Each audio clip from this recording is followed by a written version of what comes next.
Aitäh teile, ostjad, et mis ma oskangi teile öelda, kui üks tark mees kunagi kirjutanud sellised viisakad riimid, et karu tuli metsast kotitäie meega, teises käpas hoidis oma 6 kandilist kara. Hundid keerasid selja, läksid ära Leetu, sest neil pole siin isegi uhket tara.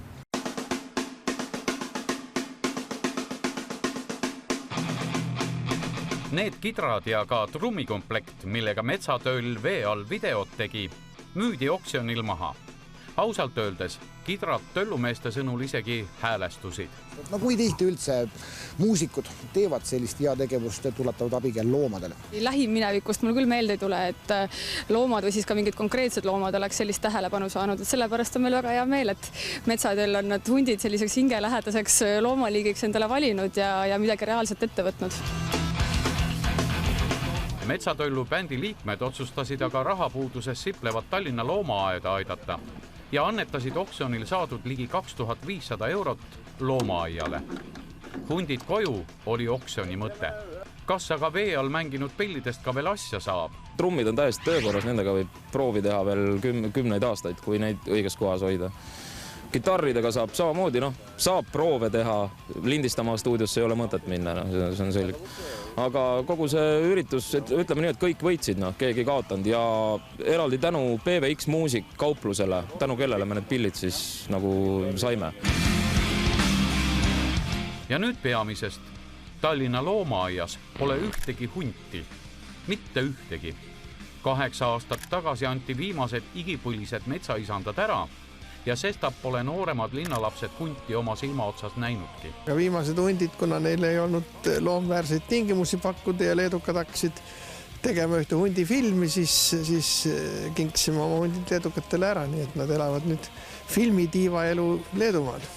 Täitsa elu ja tervise juures siiamaani? Siiamaani. Mis side aga ansambel Metsatöllul huntidega on? Ja kas need uhked loomad ka nende loomingut mõjutavad? Mitte ta pole ainult meie sümbol, aga ta on ka meie inspiratsioon.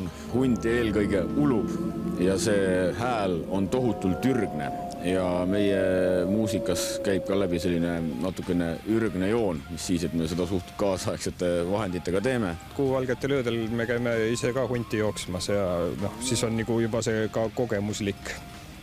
Väiksed libahundimehed on minu vastas, tuleb välja. No, ikka juba suurmehed.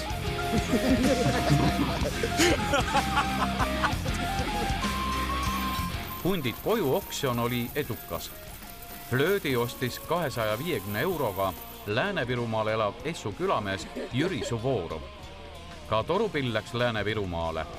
Kadrina mees Timo Paap ei pidanud paljuks selle eest 340 eurot välja käia. Kitarrid rändavad aga Läänemaale Noarootsi.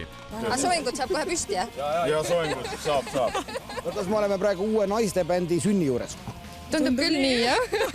Olete ka varem kitarri mänginud muidu? Salaja? Ma arvan, et sellest saab esimene päev. Sina salaja, miks salaja? No selleks, et ei kannata ju veel avalikult mängida. Ja.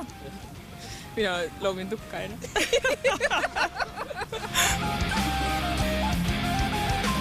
Asi ongi selles, et nagu sa aru saad, et see ei ole lihtsalt trummikomplekt, vaid sa samal ajal aitasid hunta ja loomaaeda.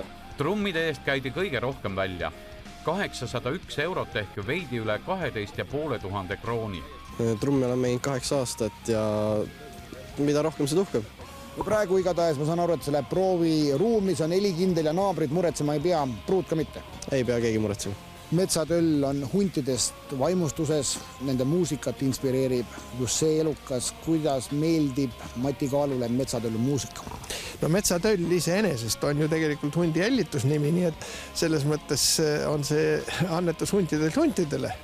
Ja ma nüüd küll olen natukene mahedama muusikasõber, aga see ei tähenda, et ma aeg-ajalt ka neid ei kuulaks. No, ja suhtumise asi peaaegu Voldemar Kuuslap, aga veidi raju. Just. Kuuldavasti on Eestis liiga palju hunte, Tallinna loomaias ei ela aga mitte ühtegi. Metsatöll tegi otsa lahti ja järgmisel kuul läheb lahti juba ka suurem kampaania, kus siis kõik saavad kaasa aidata, et siia Tallinna loomaia pargikesse tuleks üks korralik hundi aedik.